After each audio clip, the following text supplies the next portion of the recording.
So for at least 16 years of marriage, we had not truly we sound so dumb. Truly identified what each other's love language was. What is love? Baby. Hi, friend. This is Annette. This is Jared. And welcome to our Happy Family podcast. We're passionate about happy, healthy relationships. And that only happens with happy, healthy people. So join us each week as we discuss the ingredients of making your own happy family. Thanks for joining us. Let's jump in.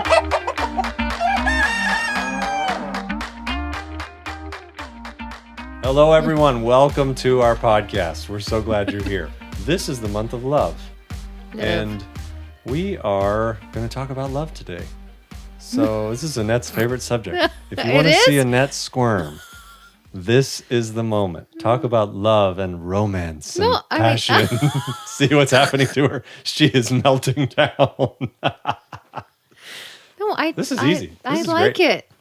Yeah, you like it. It's so good. She loves it. She loves this topic. You would think she's a celibate nun, but she reacts to this topic. All right. I love love. She loves love. Here's the thing. Today we're going to talk about love languages.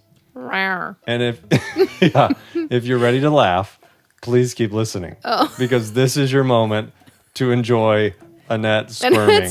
Why? Okay, yeah, fine. why? All right, so we're going to talk about the love languages. I think you're going to tell the story of how we kind of came upon this much later in life than is recommended. Yeah. Take it away. So we have been together for, it'll be 22 years this year. Wow. Which is a long time. It's a long time. I know we look exactly the same. Oh, my. But except for the cracks I actually think face. we look better now. You know what I mean? Like, I think older is good. No, right. I really do. But so we've been together for almost 22 years, and we've been married almost 18. All right. Which that's a great thing. Yeah. I'm very proud of that. Yeah. So you would think that somewhere in that span of time, years of time, however many hours or months that is, my mom likes to be like, that's this many hours and this many days, whatever. We would have like really, I guess, taken the time to sit down and chat about how do you like to be loved or how do you express love or whatever, right? Somewhere in there, I think we had heard about the love languages. Sure. We were like, and it was like, nah, that's a bunch of, no. Malarkey. That's, Well, what is love languages? What is that? So for literally, I think it was a couple years ago, we talked about it. Mm-hmm. So for at least 16 years of marriage, we had not truly we sound so dumb. Truly identified what each other's love language was. What is love? Baby, don't hurt me. Yeah, that's what we had not figured out. So Jared was pastoring our local church. He did that for about 3 years. Mm-hmm. And you had to do some counseling, right? Yeah. For like people that were getting married. Not counseling, like premarital kind of like chatting it up. Counseling, like, yeah. Chatting it up. I like chatting it up. And you had to learn about this. I did. What did you think? There's a lot to it. And yeah, they took some classes and like Jared actually took classes and so it wasn't like he was just had a number of couples that I like the word coaching better than counseling. Yeah. That sounds good. Boy, I could go down some of those rabbit holes. Maybe we'll do that later. So basically Jared comes up to me one day with a stack of papers. Yeah. Right? It was a stack. I think so. And he was like, "Hey, we're going to take this test." And I was like, "Why? Why are we going to do this?" Why? Kryptonite. He's like, "Well, it's the one I'm doing with one of the couples, and it's got some good questions and thoughts." And I'm like, "Okay, here we go. All right, let's sit down and talk about this." So we took a love languages test. So can I jump in? Yeah. So I'm like, all right, Annette, look, I'm going to ask you yours first. Just answer these questions. Did you think you knew what my love language was before? I mean, as we said in a recent conference, we're just winging it. So, okay. All right. Yeah, maybe as we get into this more, I could think more about that question. Okay. So I start to ask you these questions. Yeah. And I had not taken the assessment yet. Right. So I'm like, I don't know what mine is. So I start to ask Annette, like, okay, what are your thoughts on this? Like, so there's this online assessment. I think it's free. So we should probably link to it or something. Yeah. What do you think about this? well, how would you answer this? How would you answer this? And so about 10 questions in, I don't know if it's a 50 question thing or whatever. It was a lot. Taking. It was lengthy. There's different versions of it, I'm sure, out there. This was a fairly thorough, extensive one, I guess. Yeah, so I'm basically asking her these questions. And after about 10 questions, I'm like, well, this is strange. That's exactly how I would have answered that question. So I keep going. And then I'm starting to get like alarmed. I'm like, that's exactly how I would have answered that question. I'm like, wait a second, am I asking her the right questions or am I taking this right now? What is happening? And I'm so confused. So we keep going through this and we get to the end and it's now tabulating the results. And I'm like, Annette, this is so strange. Like, anyway, you'll see when the results come. So spinning wheel of death and the phone pops up and says, your love language is, and we'll come to that in a minute. Okay. But here's the crazy thing. I was like, this is my love language too. Here's what's funny. Jared and I feel like in a lot of things are different, right? Don't you think? Yeah. Like if someone were to say like, are you and Jared similar or different or the opposites attract? I wouldn't say we're like opposites that attracted, but I don't think we're the same on a lot of things. Sure. And we took this test. And it's like lockstep, the exact same. It was then like, I'm like, you are tweenies. Twinsies, you're the same. I was like, wait a second, what's happening right now? So I'm like talking to Nat. I'm like, okay, Nat. So as you answered the questions, I was also mentally keeping track. But the fact that we were so close, I'm a little perplexed because this summary of what your love language is my love language. Do you want to share what that love language is? Yes. You ready? Do you want to do a drum roll? It's just more fun. And when I do drum rolls, it sounds like a weird cat. A purring cat. Go. Do you want me to do the drum roll? Yes.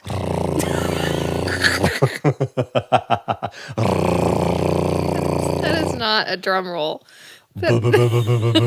Please just say the answer. Here we go. Both of our love languages came out, according to the test, to be acts of service. So I began dying laughing because I'm like, oh, Annette, let me explain. Let me interpret this since I'm now the expert. We actually just want a servant. A full-time helper. We just want a full-time employee to do things for us. That's what we're looking for. And right now we're married to each other, hoping the other is that. I'll give you examples of what I would like my full-time employee that I live with to do for me. Maintain the garden, take out the trash, do things outside. I don't know. What are all those things that I feel like you're supposed to do, right? Yeah. And yours were like someone to cook for me. Right? Someone to do my laundry. Someone to maintain my stuff. We're like, we were like, hold on. We were like, does this mean we really like each other? Or is it that we just like the fact that we do things for each other so then we can live more comfortably? Literally. And so we're like, oh dear, is this a marital crisis? What's happening right now? Well, here's the thing. It says, let me read through all 5 of them. Okay. So that we can, because I think there's... Look, here's where we're at. We're basically like, nope. Just need some help around here. Just need someone to help me. Show me you love me. Can you please go pull the weeds out of that garden bed, please? I need this in my life. I need to feel loved. All right, what are the love languages? Okay, number 1, words of affirmation. I think there's a place for that. We can talk more about these, but I think there is definitely a place for words of affirmation. Number 2, acts of service. Number 3, receiving gifts. Number 4, quality time. Number 5, physical touch. Why are you laughing? Because I'm reading them, and we sound funny because we're weird. They all have a place. Sure, but here's Annette's place. Hey, babe, you look beautiful. Oh, that's nice. Can you go get that thing for me? Hey, beautiful, I got you this gift, and I'm so excited for you. Oh, that's nice. Did you get the trash? Hey, do you want to spend some time together? Like, I thought about taking you out. Yeah, but can you pull the weeds in the garden first? And, hey, baby, ready for some physical touch? Gross, stop touching me. Can you please go help the chicken coop get clean? It is filthy dirty. There's Annette. There's our 5 love languages. That's how we break them down. They just somehow come back to acts of service every single time. We're probably the worst example to talk about this. Yeah. But here's the thing. We did put together some data on it to maybe help because we are all different. Yeah, and something And that's what makes the world go round, honestly. Maybe in most relationships, your love languages are different. I don't know. Maybe they're not. Maybe they're the same. If you don't know, maybe you should find out. Yeah. Well, and honestly, yeah, we definitely should find out. I think for us, we were starting to be like, okay, is this the way I receive love? Yeah. And is that different than how you like to give love? And I think there's some now discussion on that. I think we might be a little different on that. Yeah. Possibly. But yeah, so those are the 5. And I think, so they were developed, there was a man named Gary Chapman who was a counselor, relationship, and he developed these. So this has not been around forever. So it's not like hundreds of years ago, people were sitting down, baby, let's talk about the love languages. Love doctor. It wasn't, love. yeah. So obviously, I think a key thing here is just that you should be communicating with the person you are with, right? And we'll talk more in detail about that. But how do you think you identify those love languages? Oh, we can now identify with the love language? I identify No, as? no, not that you. Oh, I identify as an act of service. Yeah. I mean, really, I do. Yeah. Yeah. How do we identify with them? And I think I actually feel like I want other people to do acts of service for me too. That is how it works. If you want to show love to Annette, don't buy her anything. Don't ask her to hang out. Just come work for her on the farm. Let her just be in love with you. You're the worst. All right. Okay. We do have some good notes here about identifying you and your partner's love language. Yes. Number 1, self-reflection. How do I think I like to be loved? And I think you should run through those things as the best case of all of them. Yeah. Someone calls me, writes me a letter, sends me an email or text, tells me how amazing, awesome, loving, great a dad, great a mom, whatever the thing may be. How do I feel? 1 to 10. Okay, mark that down. Yeah. Someone comes and does this huge favor for me. How do I feel? Someone gives me one of the nicest gifts I've ever got. How do I feel? Mm-hmm. Someone says, hey, I want to spend some time with you. We're going to do da-da-da-da-da. And 5, physical touch. That could be hugs and all the things that fit under physical touch. Yeah. You got to really figure out. Yeah, like how. What of those brings you the most happiness and joy if they were all to happen in the same day? Mm. And then I think that starts to land. Okay, the next one. Observation. Observe your partner's behaviors and reactions in different situations. I think that's a big one. Yeah. Oh, yeah. Right, like you can tell, like, for example, we were talking about this with Jared. I think we were with our family talking about this other day, and Jared said, Annette doesn't like to be surprised. And I was like, well, I mean, not like true. I do like surprises. But what I was going to say on observation for that is if you're like, hey, Annette, I did this for you, surprise. And I'm like, oh, yay. And it's like my reaction's not, then you probably know, like, not her favorite thing. Mm-hmm, but that would never be your reaction. No, what is mine? You did what? Thank you for doing another chore. All right, another one, communication. Have open, honest communication. That's a really I feel like that one's probably it's kind of a given. Most important, yes. This one then says, take the 5 love languages quiz. That's a good idea. We'll link to that. Pay attention to when someone's complaining or what they're requesting. That's communication, though. So, I mean, like, actually listen. Because I think sometimes it's like, that's not what I said. Please listen to what I'm saying I actually need or want. What'd you say? I'm sorry, I wasn't listening. Just kidding. The next one is... You just did that the other day, too. I said something. You were like, I'm sorry, what? Recall past gestures.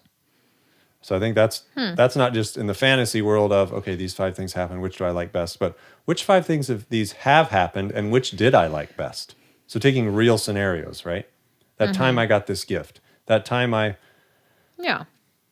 explore these together, and then come out of the gate and ask just directly. Ask. Well, I think that's the thing. A lot of times in relationships, or even in like a friendship, you don't want to just ask like, "Hey, what is it you need, or what is it you want?"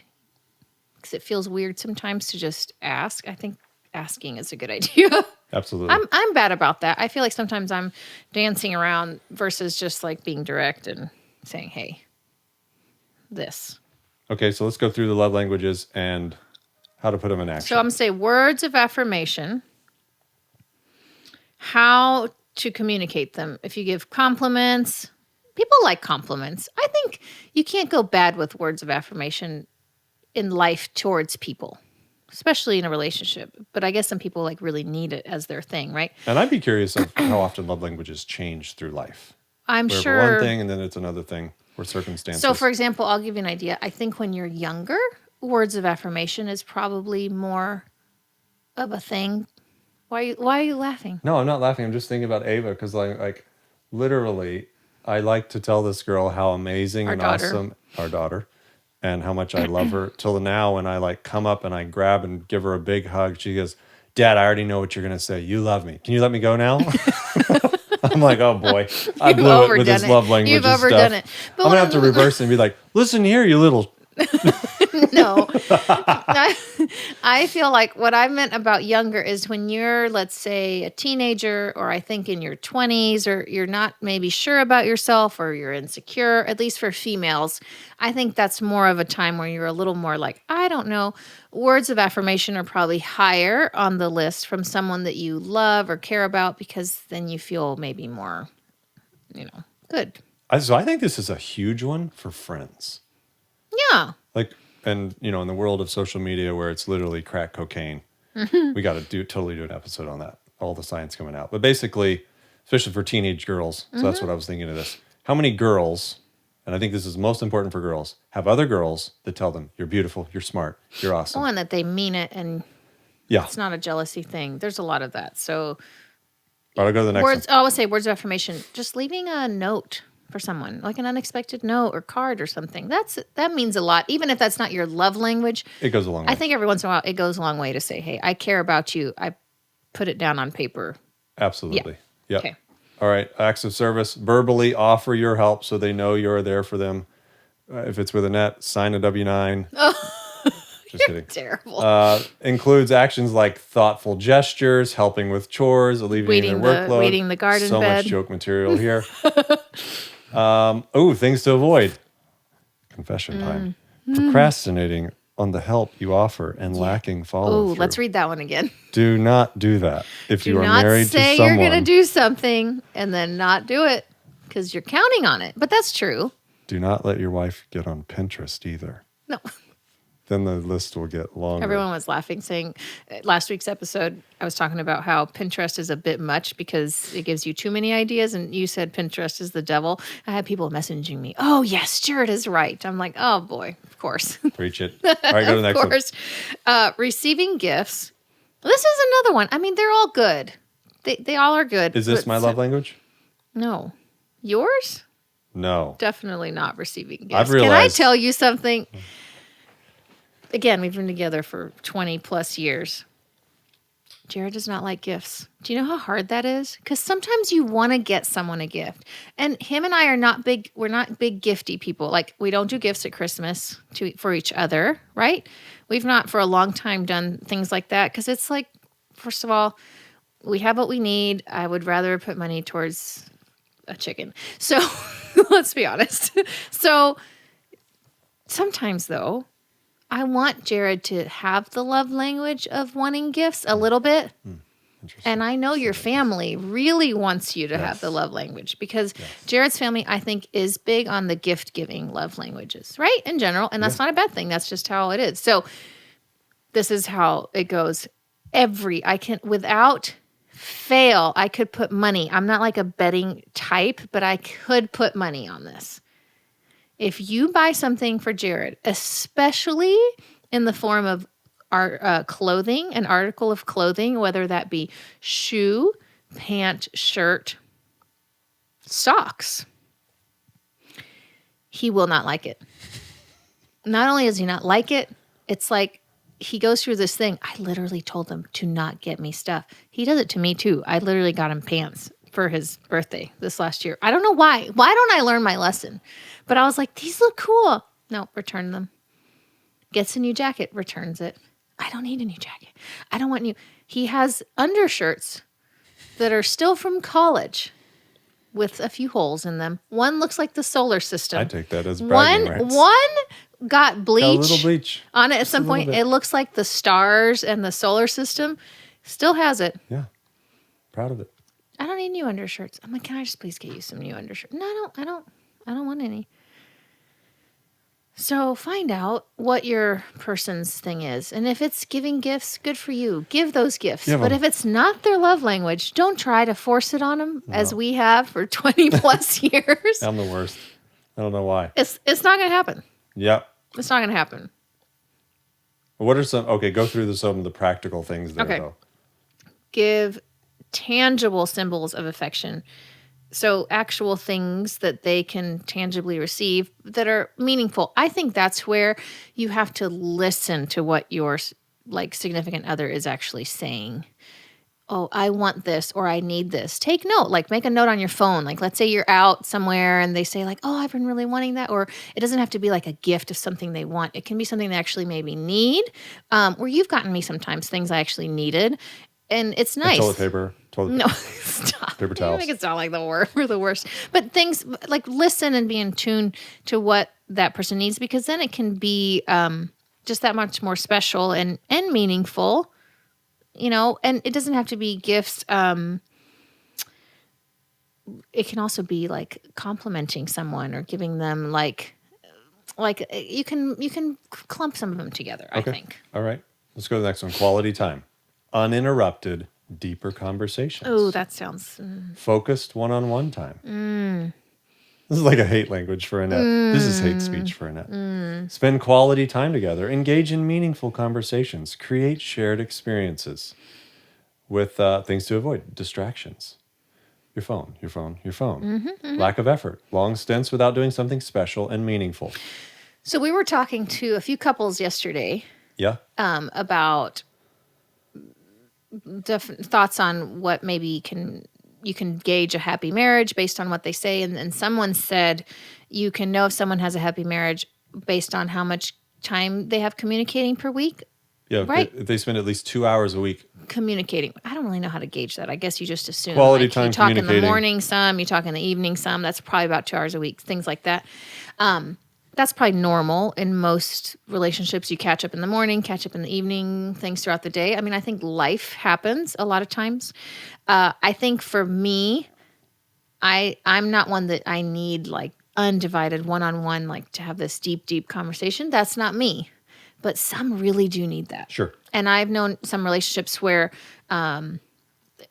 it needs to be very intentional, very undivided attention. We have to sit and talk and do something for extended periods of time. And if the other person's not used to that, that might take a bit of adjusting and all that. But you have to talk it out, because if it really means a lot to that person and they really need that, I think you should oblige that, if it's something that's feasible or whatnot. Absolutely. If that's their love language and that's what they need, don't knock it if it's not yours. I think that's a big thing, right? You're not going to have the same ones a lot of times. And so you have to be respectful and want to, time is a big one, is a big one. And obviously in any relationship, you have to spend time together. So physical touch is the last one. So it says use body language and touch to show affection, and ask them what that means to them. I think for us, Jared and I are also bad about this. We've never been ones to be super lovey in public, or what's the term for that? PDA? PDA. Public display of affection. We're not that. My mom has actually been at times, do you guys doing okay? Are you okay? You guys do you okay? like each other? Yeah. And I think just because we're not super, she thinks we don't communicate or anything. I think she's worried. She's parents, yeah. But that is a big one. Physical touch is a big one. And there's lots of levels of that. Obviously, there's super intimate levels, but for a lot of people, it's just literally physical touch, hugging, holding hands, just showing affection. And I think in a way we do that with our kids. I just feel with my daughter, I'm always showing her physical touch. It's very important. Right? Yeah. So it's maybe for us, it is important too. As you get older, not, we get more whatever. Mm-hmm. It's important too. Totally. I think there's all the science behind just hugging someone, what it does to your endorphins and all those, happy chemicals that go on in your brain if you get hugged so many times during a day. So that's important. Mm-hmm. They say brain development in kids. It's saying, neglecting physical touch is not good. So talk about it. I think when you think of the benefits of doing these love languages or talking about them or Figuring it whatnot, out. yeah, like what's the benefit? I mean, I think you are bound to have increased relationship satisfaction. You'll have a happier relationship. So maybe you didn't know, like us, we didn't know about our love language before. I think we've been a little more intentional since we know a little more about how we do things. I think we've been a little more intentional on some of those We've things. just presented our to-do list. We've to each presented. other. I love Here's you. my list Do you for love this me? week. Thank you. But it does. You have to have a better. I'm sure it has to help. Yeah. It can't not help. I think it's going to not help if you don't take the advice and you don't like follow it or try to actually, do the love language. Yeah, otherwise that you're applies. literally. I mean, I love that the way it's described as a language, because when when you're being loved as you want to be loved, and I think even you're loving how you like to show love, and those are being felt. Like the marriage or relationship is so much more joyful, so much more happy. All is well. When it's like you feel like they get me. Yeah. And again, it's not just about like what your love language is, but it's how, maybe the way you express your love is different than how you like your love language. So that's something too to talk about. Like, hey, this is yours, but how do you actually like to, how you express love is different. Yeah, I don't know. absolutely. I feel like we're all, I think the long-term success of a relationship, can be determined by that. It's like it stands the test of time. Mm-hmm. Your relationship can stand the test of time if you know a little more about each other. And honestly, in the world today, relationships are hard. And we see it all around us. Marriage is hard. Marriages don't last. And it takes work. It's not saying any of this is easy. It's not saying that it takes commitment and it takes work. So why not, I guess, dig a little deeper and learn some of these things about yourself and each other so you don't have to, so maybe it doesn't have to be so much work or something like that. Yeah, no, it's good. I don't know. It's good. So yeah, I think we've joked about it, but it also is pretty important if you know, like, you know what, if I'm going to spend $200 on a gift or go do that thing that I know she really wants to get done, and knowing what you'd care about more, like maybe you want to give the gift, but maybe you realize that's not what for me is going to be the right. So it shouldn't be about you. I think that's what we do sometimes. It's like me What's getting easier? you the pants.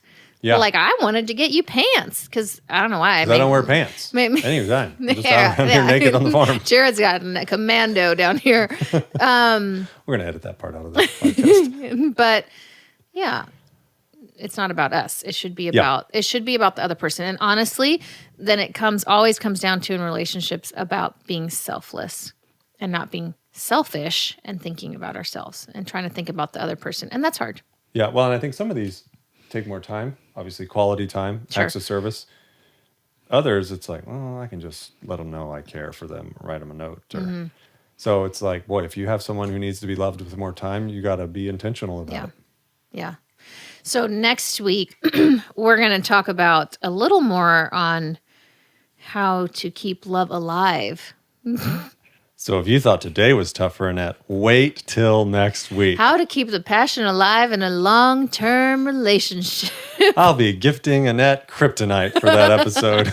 Let's watch her It makes me squirm. sound like this weird person. I just think sometimes I don't know. It's fine. It's good. I actually Fine. like. She's talking herself into it.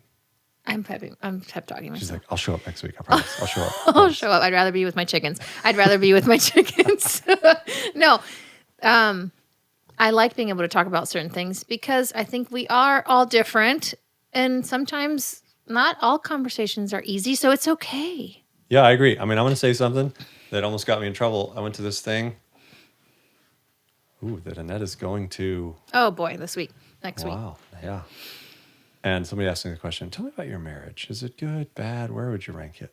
And I was like, I'd probably say a 10. And literally multiple people look at me like, he didn't understand the question. You didn't understand the assignment. Yeah. How would you rank on a 1 to 10 your marriage? I'm like, oh, yeah, it's a 10. I think my wife would say it's a 10. And this guy stops me. He's like, I'm not sure I've ever heard anyone say that. And I can tell like he's totally skeptical. Like, I don't know. But I'm like, And now it's awkward for me because I'm like, no, it's a 10. Next question. Give me another one. But I realize that's not everyone's story. Yeah. And I hope that the little thing we're doing here will help push you up that scale to a 10. Well, encourage and just give you thoughts and advice. I think sometimes I become a little weird because I'm not big on the whole talking, and sometimes I think I don't need to talk about it. I'm good. Like, hey, I love you, and so sometimes I think talking about certain things, it's like, why do we have to talk about it? But again, we're all different, and it's good. So we're going to talk about some of the fun subjects and some of the hard subjects. All right. So it is all good. Thank you for listening. We will be back next week. Look at the show notes for all the info and links. And thank you for being a part. We'll be back.